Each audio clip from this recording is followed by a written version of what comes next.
Bom, então, para começar, a gente já tem aqui uma pergunta bem assim, né, porque a gente está falando de stablecoins e Pix. E o Pix, ele é uma concorrência difícil, porque foi um fenômeno no Brasil de adoção, então é complicado competir com o Pix no Brasil.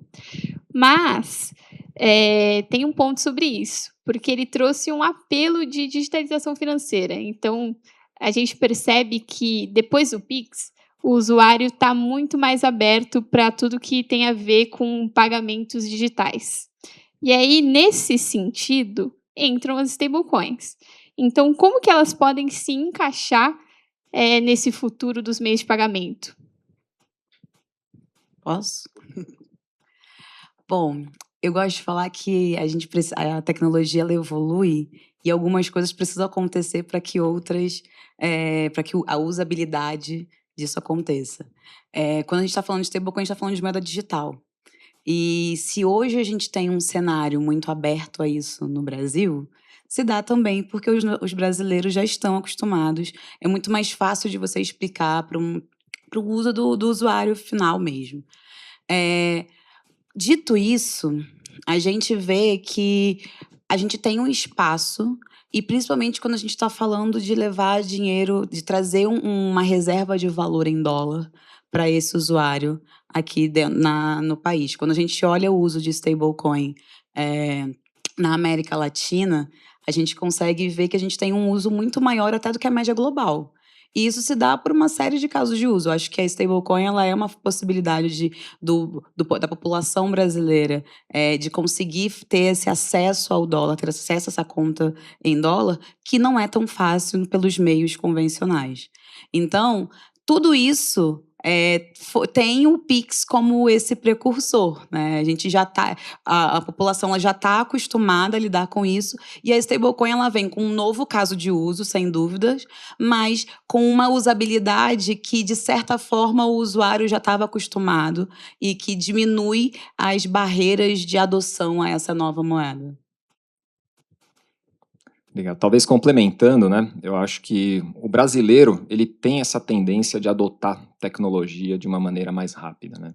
E se a gente olhar em pagamentos, o mercado vem evoluindo muito, né? O fenômeno do Pix também foi possível por todo um trabalho de digitalização que foi feito, né? Pela indústria, pelas fintechs, trabalho, né, excelente feito pelo Banco Central, né? Para propiciar esse ambiente que deixou com que o Pix florescesse, ganhasse a confiança da população, ganhasse escala e permitisse também que essa digitalização, né, trouxesse a confiança para as pessoas do uso, né, de cripto, né, e agora das stablecoins, né? Então, se você olha o Brasil, né, dados de cripto, né, é o quinto país em adoção no mundo, então o brasileiro realmente adota muito. E na hora que você tem, né, já uma regulação nos Estados Unidos, né, que traz mais confiança para o ecossistema, isso vai fazendo com que os casos de uso se tornem mais, não só as moedas mais estáveis, mas os casos de uso também mais estáveis, seguros e confiáveis, né? E com isso, a gente acredita que vai ter aí cada vez mais casos de uso, e cada vez casos de uso ganhando escala, mas como a Antônia falou, né, vai ter no momento ainda uma coexistência, né, entre várias formas de pagamento, várias moedas para pagamento, dependendo do caso de uso, que vão poder ser utilizadas conforme a escolha. Ia falar do consumidor aqui, mas não é só consumidor, né? Aqui tem várias outras entidades que também se fazem uso da moeda, do stablecoin, para fazer os seus pagamentos. Toda vez que a gente discute um pouco de Pix no PayPal, e aí eu faço gancho para como a gente olha stablecoins, ele foi um advento muito bacana, uma lição muito grande para o mercado global, de como a gente democratiza e digitaliza cada vez mais as pessoas. Você traz o acesso para as pessoas que não muitas vezes têm essa inclusão digital, de uma maneira digital, para algo do dia a dia dela. O Pix teve esse papel, e ele traz um gatilho muito forte para que as pessoas se digitalizem. Então, num ponto de vista nacional, no território nacional, ele permite muito que as pessoas saiam um pouco de como o dinheiro papel e de como umas transações um pouco mais difíceis de serem realizadas. O Pix traz essa facilidade e digitaliza as pessoas. Quando você olha o stablecoin nesse papel, como o Leonardo falou, quando você olha o Brasil, quinto maior país em investimentos, né, em cryptocurrencies. Só que qual é o próximo passo e como a gente faz a usabilidade disso? E como o stablecoin, de uma maneira mais regulada, que é o que a gente já vem fazendo um pouco nos Estados Unidos, o PayPal mesmo tem sua própria stablecoin, para poder democratizar um pouco mais e trazer um pouco mais de regulação dentro disso, torna também esse patamar de utilização e digitalização não só local, mas também como internacional. Como é que esse dinheiro se movimenta, como a Antônia disse, de uma maneira um pouco mais regulada, um pouco mais vista e mais estável para o usuário, que traz mais confiança. E essa confiança, no final das contas, quando a gente olha pagamentos, é o que traz e que gera a usabilidade do usuário. Quando você olha um Pix, ele foi bem regulado, ele foi bem colocado pelo regulador aqui no Brasil, você vê que as pessoas utilizam, porque cria confiança. É o mesmo papel de uma stablecoin dentro de quando a gente olha cryptocurrencies. Ótimo. Então, só para complementar aqui um pouco o ponto da pergunta, vocês não acham que existe uma concorrência ali entre meios de pagamento, principalmente quando a gente fala de Pix e stablecoin no Brasil? Na minha opinião, não. Eles se complementam, eles criam espaço para diferentes tipos de digitalização e utilização das moedas. O que importa é o como você democratiza e permite a opção para o usuário. E eu acho que são dois diferentes tipos de pagamento que criam esse ambiente que, no final das contas, é um papel, acho que, de todas as empresas, é criar um bom ambiente para o consumidor e para as empresas. E aí, eu acho que eles se complementam para essa democratização. Eu adicionaria que eu acho que o Pix ele trouxe uma facilidade para o mercado brasileiro que muitos mercados que não têm soluções similares ao Pix não têm, que é a gente não precisa explicar a velocidade, a gente não, tem muita coisa que é muito fácil de entender. Então, assim, são coisas que elas vão coexistir, sem dúvidas, que abrem muitas oportunidades. E que os casos de usos são diferentes. É lógico, a gente vai conseguir ver muitos mais casos de uso, pessoas utilizando as stablecoins para trazer propriedades muito similares ao que a gente já tem no Pix, e isso é fato, não tem como a gente dizer isso. Eu não consigo justificar o uso de uma stablecoin de moeda local tão facilmente, exatamente por a gente já ter uma estrutura de Pix, mas ainda assim, pensando num uso mais global, ele facilita muito mais e ele garante a adesão a essa nova solução, né? Eu acompanho aqui o Bruno e a Antônia, acho que eu vou na linha da complementaridade. Acredito que no fim, né, quando você pensa até, faz-se muito essa pergunta entre Pix e cartão, né? Compete, não compete, complemento, eu acho que ele traz escolha, né, ele traz uma complementaridade, tem espaços em que o Pix ocupou que o cartão não ocupava e que ele poderia ter ocupado. E da mesma forma, né, o cripto e as stablecoins ocupam espaços que poderiam ter sido ocupados por outros meios de pagamento e ainda não foram. E de certa forma, cada um vai se posicionar naquilo que ele traz os melhores benefícios e capacidades para quem estiver realizando algum tipo de transação. Então vai ter cada um o seu espaço, eles vão se complementando, e acho que os casos de uso é que realmente definem que capability você precisa para aquele caso de uso e quem entrega aquilo melhor. E no final a escolha vai ser de quem está usando. Acho que naturalmente isso vai se assentar em um ecossistema bastante complementar. Ótimo, então vamos falar de casos de uso, porque eu percebi que vocês estão querendo falar bastante sobre isso. Então vamos aproveitar isso, que é a próxima pergunta. Eu quero saber de vocês casos de uso de stablecoins em pagamentos que vocês acham que vai ser ali o que a gente mais vai ver, né, num curto, médio prazo. E também, aproveitando que a Antônia falou sobre toda essa questão que a gente tem ali stablecoins de moeda local, mas o que está mais forte ali, as maiores em valor de mercado, são lastreadas em dólar. Então, vai existir, de fato, esse protagonismo das stablecoins lastreadas em dólar também no setor de pagamentos, ou existe espaço ali para trabalhar com outras moedas? Quando eu olho e quando a gente pensa em momentos de evolução, o estar lastreado no dólar faz sentido por um mecanismo global e também um dos casos de uso que ela vem para resolver. É como eu facilito, e aí já respondendo a sua pergunta, o ponto das stablecoins, ela traz uma facilidade para transações internacionais, que hoje é um contato muito difícil de acontecer e conectar diferentes localidades com agilidade, segurança, e as criptos fazem esse papel, mas o stablecoin ele traz um pouco mais de lastro, uma segurança e uma menor volatilidade para o usuário. Então isso torna muito mais fácil essa tradução internacional, tipo de pagamentos, na verdade de troca de dinheiros, né, de movimentações financeiras, e acaba sendo regulado dentro disso. Mas eu entendo que o maior uso a princípio seria realmente para essas transações internacionais, ainda mais pensando no cenário brasileiro, onde o Pix de fato preenche uma lacuna que há muito tempo ficou aberta, né, e o Brasil acho que sai na frente dentro disso. E quando a gente fala de stablecoins lastreadas em diferentes moedas, eu acho que ela seria uma evolução natural. Eu acho que conforme o mercado se regula, o regulador faz um papel, começa a entender, essas oportunidades começam a surgir e trazem também esse conforto para que sejam criadas diferentes moedas, diferentes stablecoins com diferentes lastros. Eu acho que concordo 100%. Acho que a gente está falando de 99% das stablecoins emitidas, elas são emitidas em dólar. Então, isso por si só já mostra pra gente que... E até por isso, né? A solução que um dos principais problemas que ela resolve é um problema de movimentação cross-border. Falando um pouco mais em detalhe relacionado ao caso de uso, a gente vai ter toda a gama de movimentações peer-to-peer, B2C, B2C, e que o mercado vem criando necessidade, porque eu acho que todas essas tecnologias, elas também vêm como resposta a uma demanda que o mercado vem trazendo para a gente. Mas, além disso, a gente também tem... hoje, o mercado de stablecoin, ele ainda está muito atrelado à movimentação de dinheiro no mercado institucional.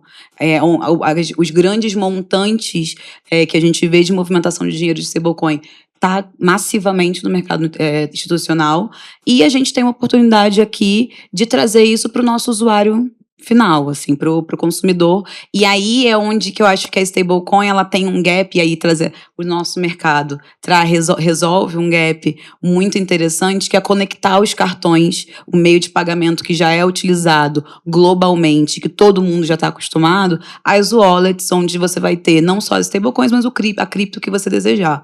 Porque, vamos ser sinceros, a experiência de utilizar a cripto como meio de pagamento não é a mais fácil. E é isso que a gente, como bandeira, vem trazendo. A gente traz para dentro do mercado uma solução em que você diminui a fricção para esse usuário e que, à medida que essa adesão vai acontecendo e a gente tem cada vez mais programas com cartões linkados a stablecoins sendo emitidos massivamente, globalmente, a gente vai ter cada vez mais esse volume de transação acontecendo em stablecoin no varejo aumentando. Então, é isso. Então, a gente vai ter modelos de muito similares a programas como a gente tem uma Wise e uma Nomad, que possibilita o usuário gastar um cartão em dólar.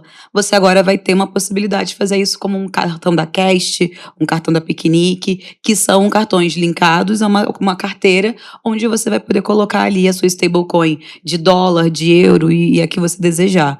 Então, falando de caso de uso, a gente caminha para toda essa movimentação de dinheiro institucional, que já existe, payout, funding e tudo mais, e também os cartões trazendo para a ponta do usuário final a possibilidade de uma experiência com menor fricção e muito mais para o nosso dia a dia.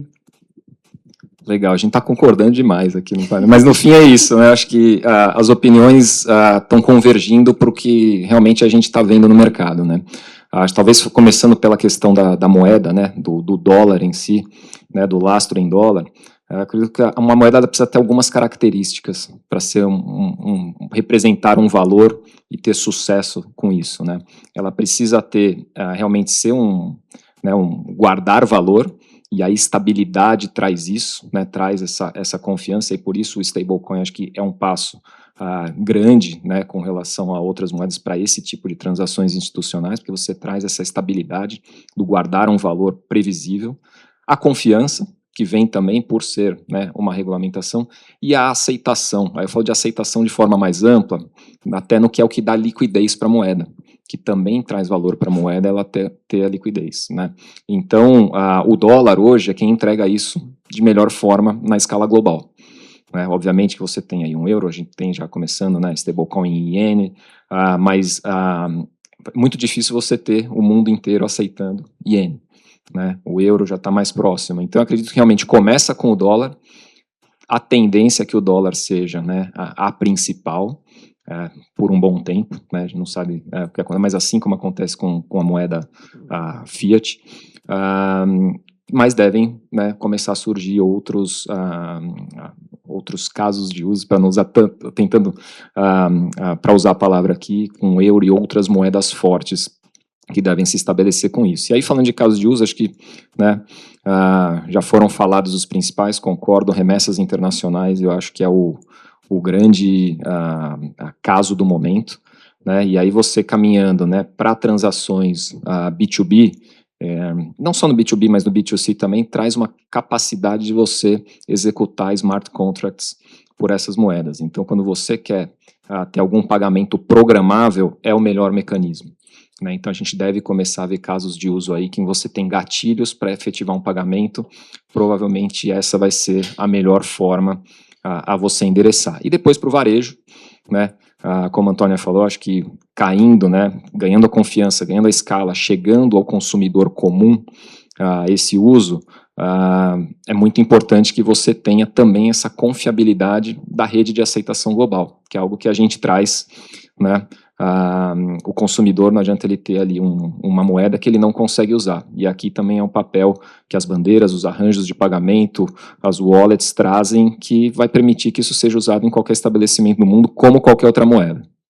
E aí, só complementando, quando a gente fala para o uso do varejo do usuário normal, foi um dos papéis onde o PayPal colocou o PayPal World, que é para conectar essas carteiras digitais e permitir que as carteiras digitais troquem valores globalmente de uma maneira mais simples.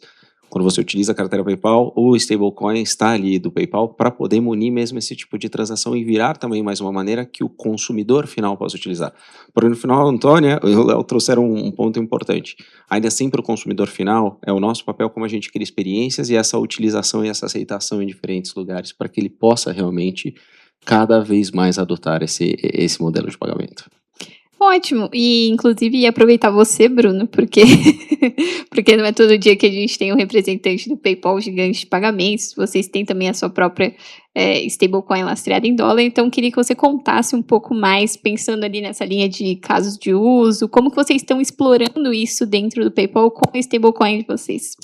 Eu acho que o primeiro que a gente tem que pensar foi o que eu acabei citando aqui, né? O PayPal World foi uma maneira que a gente criou para conectar diferentes carteiras digitais no globo e ter uma stablecoin que está lastreada em dólar e é do PayPal permite que a gente tenha essa tradução globalmente, né? Um papel de uma stablecoin, uma utilização que se vê muito, é como se utilizar ela para transações internacionais. Então, como eu crio uma união de carteiras globais, é que eu possa permitir que o usuário ele faça compras internacionalmente, que ele tenha ali aceitação em diferentes países por diferentes meios de processadores de pagamento, e o que ele utilize esse stablecoin desse. Então, dá essa liberdade, e também o fato de ter criado a stablecoin foi para que os usuários que têm uma carteira digital também, que têm outras criptomoedas, possam, no final das contas, utilizar o PayPal para realizar esse tipo de pagamento e conectando em diferentes estabelecimentos.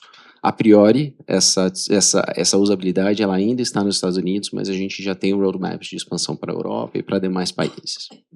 Certo, muito bom. Bom, seguindo aqui, a gente precisa falar também de cartão. A gente está falando aqui de meios de pagamento e cartão, por muitos anos, foi a coisa mais inovadora que existia em pagamento. Você ter um pedaço de plástico e você inserir ou depois, posteriormente, aproximar e realizar um pagamento. Mas isso está mudando agora, porque a gente já tem Pix e stablecoins. Então, quero saber de vocês se inovações como o Pix e as stablecoins, eles podem ameaçar modelos de negócio de empresas como a Visa e a Mastercard, que se beneficiaram por muito tempo ali de taxas de transação de cartão e agora precisam se atualizar e se reinventar também. Então, queria entender de vocês primeiro, se vocês concordam que as stablecoins e o Pix podem ameaçar esse reinado ali dos cartões e como que vocês, principalmente Antônia e Leonardo, estão se atualizando nas suas respectivas empresas. Legal, eu começo aqui. Acho que vai muito na linha do que a gente falou da complementaridade dos casos de uso. Então, essa competição vai se dar por esses casos de uso, quem entrega o quê nesse mercado, né? Então a gente vê a competição como uma coisa boa, né? É um movimento, né? Sem dúvida, o que o Pix trouxe para o Brasil é muito positivo, né? A gente na Mastercard, a gente é um defensor do Pix, na nossa estratégia global, a gente tem os meios de pagamento, né? De real-time payments, account to account, como uma capability que a gente tem na nossa rede. A gente opera o equivalente ao Pix no Reino Unido, em mais 11 países. Então, a gente sempre foi um defensor nisso. O Banco Central aqui optou por fazer por si só, né? Não com um terceiro, mas, de certa forma, faz parte da nossa estratégia participar e fomentar esse tipo de inovação e que tem, sim, um potencial disruptivo, em alguns casos de uso, como a gente falou aqui. Então, a gente vê isso dessa forma. Acho que o primeiro passo aqui para que movimentos fazer é esse reconhecimento dessa complementaridade, desses benefícios adicionais que isso pode trazer em alguns casos de uso. Acho que isso aqui, pelo que a gente está vendo, é consenso na indústria, acho que ninguém duvida, está todo mundo indo para esse caminho. E a gente parte para soluções práticas do que fazer, dado esse reconhecimento, né? Então, a gente começa com cartões cripto, né? Então, temos mais de 100 programas globalmente de cartões cripto. Então, você tem ali a moeda no cartão cripto como qualquer outra.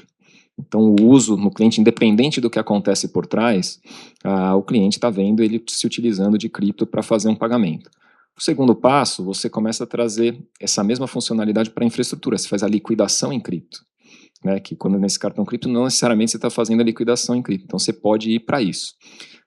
Tem outras soluções, outros gaps que hoje a gente enxerga, em alguns casos, né, com operações de cripto.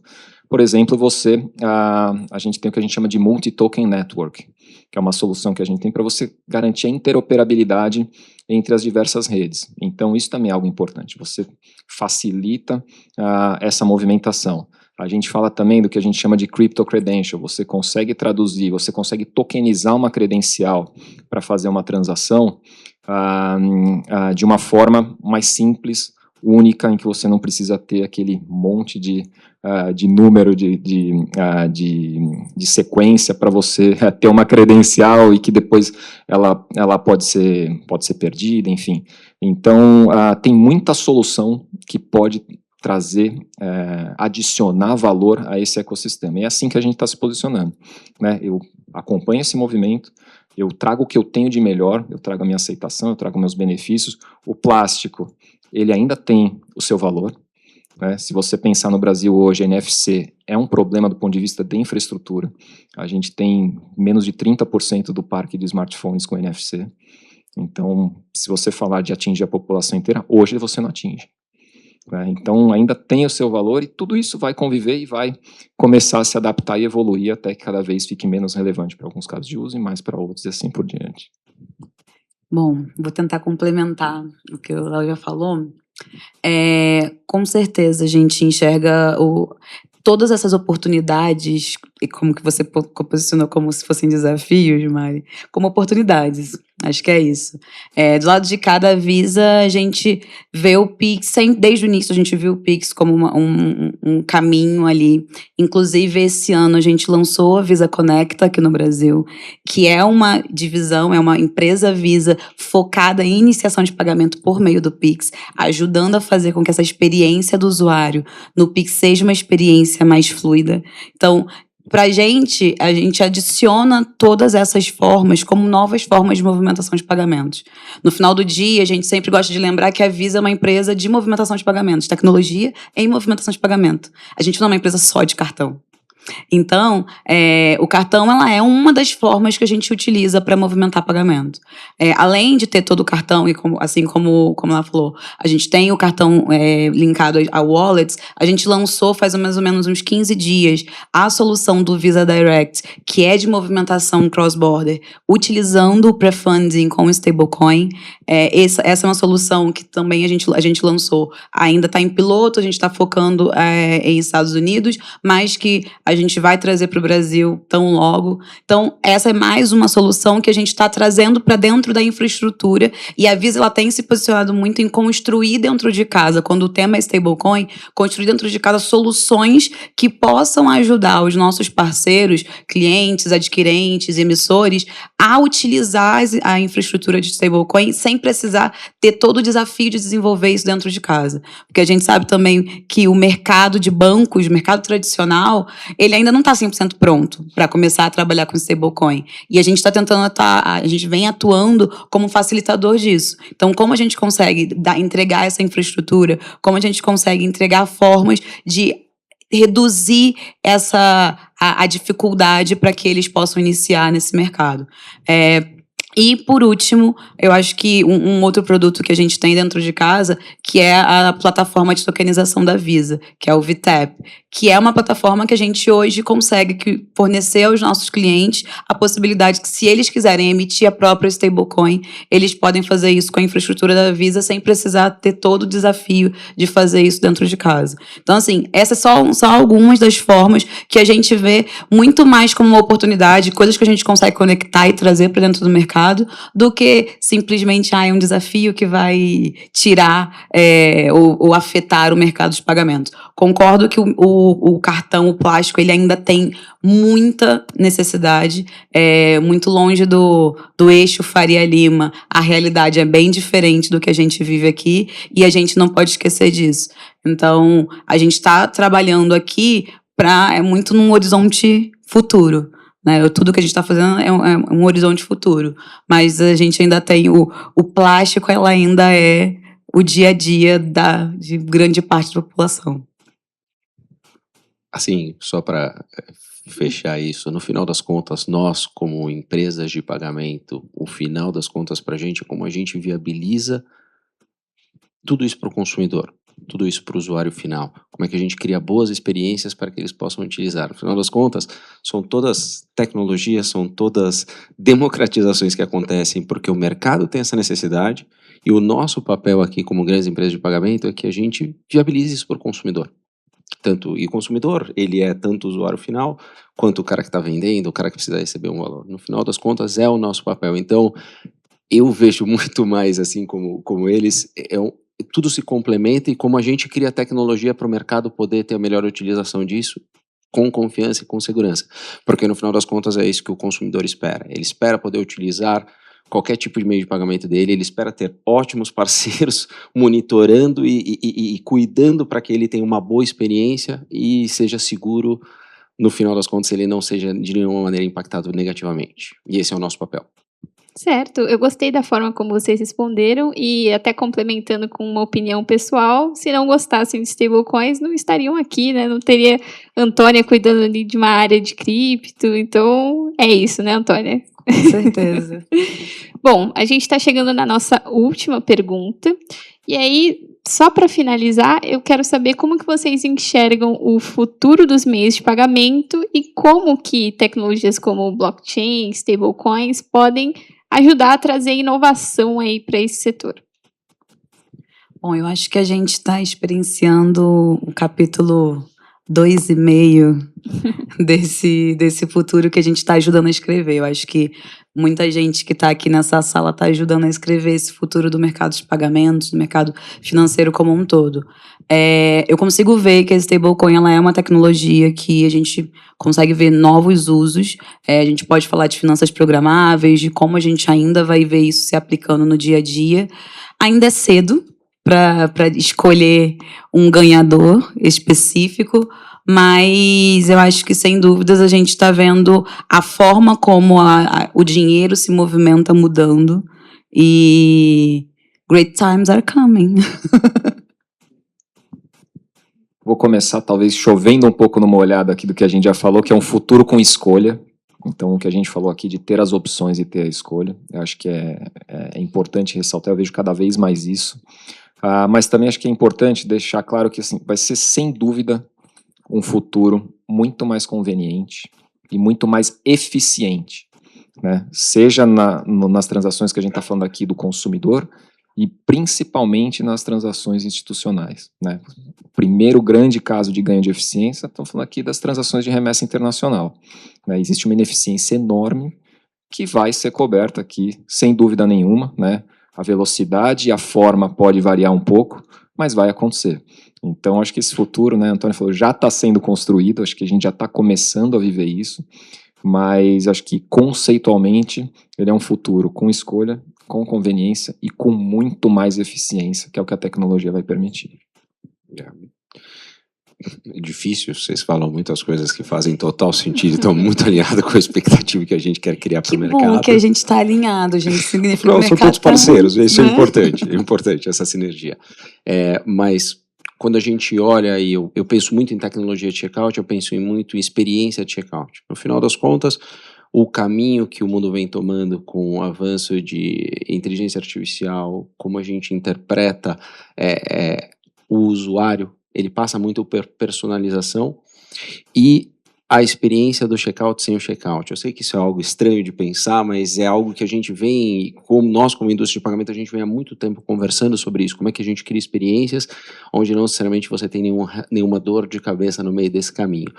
E no final das contas, o AI com o advento do Agentic Commerce, ele é um caminho que vai criar as experiências que vai mudar muito do futuro de como as transações acontecem e como a gente interpreta e garante esse conforto, essa segurança em cada uma das etapas, independente se a gente fala de Pix, se a gente fala de stablecoins, se a gente fala mais de cryptocurrencies, ou se a gente continua falando do papel das bandeiras, dos cartões, dos meios de pagamento. Então, como você cria com a Agentic Commerce um ambiente de personalização muito forte e que você coloque alguém, né, um bot ali para trabalhar para você e realizar essa experiência para você e tornar isso muito mais simples. Então, esse caminho de personalização com o não checkout, eu acho que a gente entende que é o futuro das transações que vão acontecer e como as pessoas vão acabar comprando e movimentando dinheiro no futuro.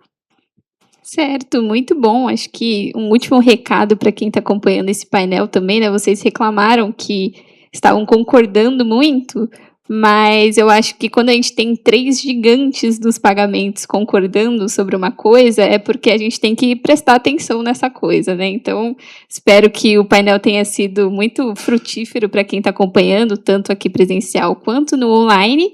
E é isso. Infelizmente, acabou nosso tempo. E muito obrigada, pessoal.